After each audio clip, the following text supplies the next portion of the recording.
المغرب اليوم تعاني من الجفاف، السدود خاوية، الأمطار قليلة، الفلاحة مهددة، المدن كتقاتل باش توفر الماء، والمواطن مازال مفهمش الدور ديالو الحقيقي. ولكن راه القصة أكبر من الجفاف والسياسات والمشاريع، راه الأزمة كتجمع ما بين الطبيعة والتغير المناخي وبين قلوبنا الحقد والظلم والمعاصي. هادشي كله كيأثر على البركة والمطار. المغرب اليوم محتاج للوعي، محتاج لكل واحد فينا يعرف أن الماء نعمة، وأن كل تصرف خاطئ ولو صغير محسوب علينا. واش مستعدين تعرفوا كيفاش السدود والسياسات والمواطن والتقوى ممكن ينقذوا بلادنا من العطش وترجع البركة والخير مرة أخرى؟ هادشي كامل غادي نتعرفوا عليه في هذا الفيديو إن شاء الله. السلام عليكم ورحمة الله وبركاته، والصلاة والسلام على سيدنا محمد أشرف المرسلين. إخواني وأخواتي، قبل ما نبداو الحلقة ديالنا خاصنا نوقفوا شوية ونفكروا في خوتنا في غزة وفي السودان، الناس تحت النار والجوع والعطش ولكن قلوبهم عامرة بالإيمان. راه أضعف الإيمان هو الدعاء ليهم، والدعاء ديالنا توصل لهم بحال السهام خصوصا في الليل. اللهم انصرهم وثبت قلوبهم، اللهم اجمع شمل الأمة على كلمة الحق، آمين يا رب العالمين. المغرب من زمان كان كيتسمى بلاد السواقي والعيون، مدن كاملة تزادت حدا المنابع د الماء بحال فاس اللي جات جنب واد فاس، ما كناس مع واد بوفكران، وجدة اللي حداها واد إسلي. هاد العلاقة ما بين المغربي والماء عمرها قرون، ولكن اليوم الحقيقة مختلفة بزاف. المغرب دخل رسميا لواحد المرحلة اللي العلماء كيسميوها الإجهاد المائي. شنو المعنى ديال هاد الكلمة؟ يعني أن الكمية د الماء اللي متوفرة لكل فرد في السنة ولات قليلة بزاف، أقل حتى من المعدل الطبيعي اللي كيخلي الإنسان يعيش حياة طبيعية. في التسعينات كل مغربي كان عنده أكثر من 2500 متر مكعب في السنة، دابا الرقم طاح لأقل من 600 متر مكعب. باش نفهموا مزيان، المعدل العالمي تقريبا 1700 متر مكعب. إذا المغرب دخل مرحلة العطش رسميا. كاين بزاف الأسباب، منها الجفاف المتكرر والتغير المناخي وحتى النمو السكاني. سنوات قليلة تضاعف عدد السكان بزاف والمدن غادية وكتكبر، وكاين حتى التبذير، واحد من الأسباب اللي قليل الناس فين كيهضروا عليه، وهذا الشيء كيؤدي للنتائج اللي باينه اليوم. المواسم الفلاحيه كيضيعوا، الانتاج كيطيح، الفلاح الصغير هو اول واحد تيعاني. وفي المدن التقنين ديال الماء بدا كيتفرض بحال منع السقي في النهار ولا توقيف الماء في الليل. في القرى وفي البوادي بزاف ديال الدواوير كيعيشوا على شاحنات ديال الصهاريج، السيتيرنات اللي كتجيب لهم الماء مره في الاسبوع. والفلاحه كتساهم بنسبه كبيره في اقتصاد البلاد، واي نقص في الماء كيأثر على الصادرات وعلى الاسعار. واش كاين شي امل في المستقبل؟ الخبراء كيقولوا الا ما تحركناش المغرب في 2050 يقدر يوصل لوضعيه كارثيه اللي فيها الماء غادي يكون نادر بزاف. ولكن الحمد لله مازال الامل موجود. كاين مشاريع ديال تحليه مياه البحر بحال اللي دارت في اكادير، وكاين حلول اخرى بحال اعاده تدوير المياه العادمه والسقي بالتنقيط. الماء هو الحياه،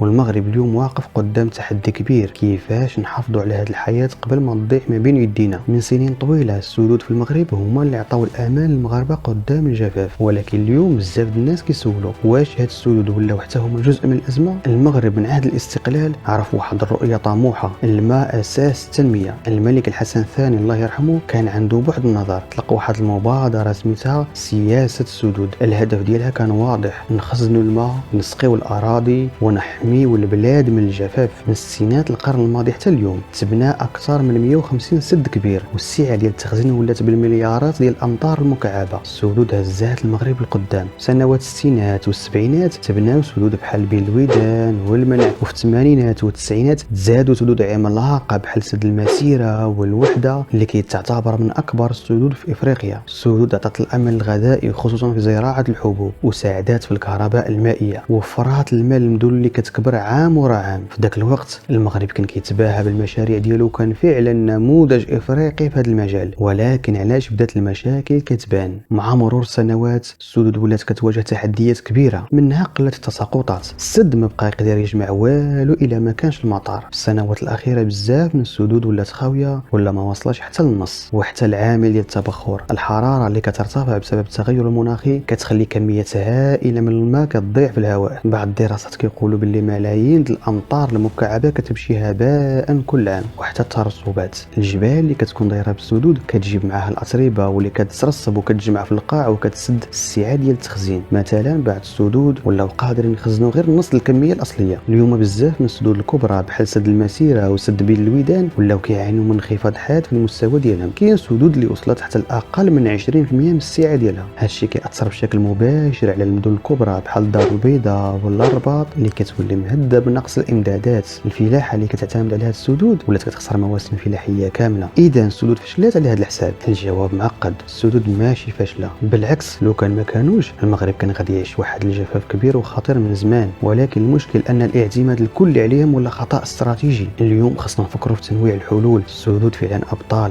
ولكن اليوم كيبان انهم بوحدهم ما كافيينش. المشكل الاكبر ماشي فقط في قله المطار، ولكن حتى في طريقه الاستهلاك ديالنا الماء. واش عارفين ان التبذير والاستهلاك العشوائي هو العدو الخفي اللي كيخلي الازمه كتولي اخطر؟ واش عارفين ان اخطر عدو ديال الماء ماشي غير الجفاف ولا قله المطار، ولكن حتى في الطريقه اللي كنتعاملوا بها مع الماء في حياتنا اليوميه؟ الحقيقه قاصحه بزاف. جزء كبير من الازمه جاي من الاستهلاك العشوائي. الارقام كتوري ان المغرب ماشي بلد فقير في الماء، ولكن بلد اللي كيستعملوا بطريقه غير عقلانيه. المدن كتستهلك بزاف، الفلاحه كتستهلك اكثر من 80% من الموارد المائيه، وفوق هذا الشيء جزء كبير كيمشي في الضياع. تسربات وسقي تقليدي وعادات يوميه ما كتراعيش هذا المشكل. المواطن البسيط ما كيشعرش بقيمه الماء حتى كيتسقطع عليه. الاف الليطرات كتمشي يوميا في غسيل الطوموبيلات والحدائق خصوصا في الصيف. شبكات ديال توزيع المياه قديمه. في بعض المدن الماء كيضيع في الطريق قبل ما يوصل للبيوت ديالنا. وكاينين شي ناس الله يهديهم كيخليو الروبيني محلول وهما كيستعملوا الماء يا اما في الدوش ولا الكوزينه. وكاين اللي كيستعمل الماء في حوايج غير ضروريه. الاستحمام تيكون ساعات طويله. هادشي كامل تيبان بسيط، ولكن ملي نجمعوا الارقام تيولي الحجم ديال الضياع كبير وضخم. والفلاحه في المغرب هي اكثر قطاع كيستهلك الماء. اكثر من 80% من المياه كتمشي للزراعه، ولكن المشكل ان هذا الماء ما كيستعملش دائما بطريقه فعاله. كاينين شي مزروعات اللي كيحتاجوا الماء بزاف بحال لافوكا والدلاح اللي كيستهلكوا كميات خياليه من الماء، ومع ذلك كتزرع حتى في المناطق اللي اصلا هي عطشانه ومحتاجه الماء. السقي بالتنقيط او الكوتاكوت بدا ينتشر، لكن باقي بزاف الفلاحه ما قادرينش يديروا هذه التقنيه. تصور معايا شي ام مسكينه في الباديه كتمشي يوميا كيلومترات باش تجيب البيدود الماء صغيره، وفي نفس الوقت مطاعم في العاصمه كيكبوا العشرات ديال الليطرات في النهار غير في الغسيل الاواني. هذا التناقض هو اللي كيخلي الازمه تزيد. الماء كاين، ولكن الاستعمال ديالو ماشي عادل ولا عقلاني. واش الحل صعيب؟ صعيب، ولكن ماشي مستحيل. الحل كيبدا بالعقلانيه. اصلاح الشبكات القديمه باش ما يبقاش الماء يتسرب في الطريق، تعميم السقي بالتنقيط وتغيير الزراعات اللي كتستهلك الماء بزاف، وحتى قوانين صارمه خصها تكون في المعامل والفنادق اللي كتستعمل الماء بزاف. تغيير سلوك المواطن، كل طرد الماء محسوب وكل ضياع كيضرنا حنا الاولين. الماء هو الحياه والتبذير هو القتل البطيء ديالها. خصنا نفيقوا قبل ما يفوت الفوت. المغرب اليوم ماشي غير كيعاني من قله المطار، المغرب كيسمح الماء يضيع من بين يديه. ولكن كاين واحد العدو اخر اخطر من التبذير اللي هو التغير المناخي. هذا العدو ماشي غير كيقلل المطار، ولكن كيزيد الحراره والتبخر وكيخلي سنوات الجفاف تولي عاديه. واش تخيلتي شي نهار في المغرب ما تلقاش فيه لا شتاء لا خريف لا ثلج في الجبال ولا ويدان كتجري؟ هذه هي الحقيقه اللي كاينين عليها دلائل اليوم. المغرب كيتعرض لاخطر موجات جفاف بسبب التغير المناخي. شنو هو بعدا هذا التغير المناخي؟ هو مجموعه ديال التحولات اللي كتوقع في المناخ ديال الكوكب ديالنا. الحراره كتطلع تدريجيا، الامطار كتولي قليله وموزعه بشكل غير منتظم، وحتى الظواهر القصوى بحال الفيضانات والجفاف والعواصف كتولي متكرره بزاف. المغرب بحكم الموقع الجغرافي ديالو اللي جمع بين الصحراء والمحيط كتاثر بشكل مباشر وكبير. كيفاش المغرب كتاثر؟ مثلا بانخفاض التساقطات المطريه. الدراسات كتقول ان المغرب خسر حوالي 25% من الامطار في اخر 50 سنه، يعني اللي كان كيطيح شحال هادي اليوم كيطيح اقل منه. وحتى معدل الحراره في المغرب طلع شويه في السنين الاخيره. هادشي كيخلي التبخر يزيد بزاف خصوصا من السدود والويدان. في الماضي سنوات الجفاف كانت استثنائيه قليل فين كتجي، اليوم ولات عاديه. مثلا في اخر 7 سنوات المغرب عرف 4 سنين من الجفاف القاسي. الاطلس اللي كان كيتغطى بالثلوج وكيزود العيون والانهار في الصيف اليوم الثلج قلال فيه بزاف. الارقام ولات كتقلق. معدل التساقطات السنوي نقص بما يقارب 100 ملم في بعض المناطق. في الصيف ديال 2022 المغرب عرف اسخن سنه في التاريخ الحديث. اكثر من 70% من الاراضي الفلاحيه ولات مهدده بالتصحر. الخبراء كيتوقعوا انه في 2050 الموارد المائيه في المغرب غادي تنقص بالنصف. هادشي كامل كيؤدي لعواقب مستقبليه الا بقينا هكا. الناس غادي يهاجروا من القرى للمدن على ود الماء. الا ما كاش توزيع عادل للماء غادي يبان النزاع ما بين الجهات وحتى بين الساكنه. الفلاحه غادي تولي مهدده بشكل اكبر والغله غادي تنقص. الصناعات اللي محتاجه الماء، الفلاحه، السياحه السياحه والطاقه غادي يوقع لها ازمه من هذا الشيء كامل اللي سمعنا. واش كاين شي حلول ممكنه؟ المغرب ما واقفش مكتوف اليدين، ولكن دار مجهود كبير بحال مشروع الطاقات المتجدده وتحليه مياه البحر. المغرب بدا مشاريع ضخمه، ولكن خاصها توسع اكثر باش تغطي مناطق اكبر. الحفاظ على الغابات والواحات، حيث الغابه والواحه كيلعبوا دور كبير في التوازن المناخي وحتى التربيه البيئيه. المواطن خصو يعرف ان التغير المناخي ماشي بعيد عليه، راه كيضرب حياته اليوميه. وحتى التعاون الدولي، المغرب خصو يكون حاضر بقوه في المفاوضات العالميه باش ياخذ الدعم والتمويل. ولكن كاين سؤال خطير باقي ما جاوبناش عليه: علاش المغرب اللي عنده السدود والسياسات باقي كيعاني بزاف؟ الجواب كاين في الاداره، في التدبير، وفي المشاريع اللي ولات غير حبر على ورق، وفي القرارات المتناقضه. غياب العداله المائيه والارقام اللي كتفضح: اكثر من 30% من الماء الشروب كيتسرب وكيضيع في الطريق قبل ما يوصل للبيوت ديالنا. المشاريع ديال تحليه البحر اللي كانت خاصها تبدا من شحال هذه ما بداتش حتى لاخر 10 سنوات. بزاف من المخططات بقات غير على الورق بلا تطبيق حقيقي في الميدان. الخبراء كيقولوا المغرب ما فشلش في الرؤيه، فشل في التنفيذ. يعني كان عنده افكار قويه ولكن تطبيق ضعيف وبطيء. وكاينين بعض النجاحات اللي خاصها تكمل، منها مشروع تحليه مياه البحر في اكادير اللي اليوم كيوصل الماء لالاف الناس. مشروع الربط ما بين الاحواض المائيه، نقل ما بين الشمال للجنوب بدا كيطبق. برامج السقي بالتنقيط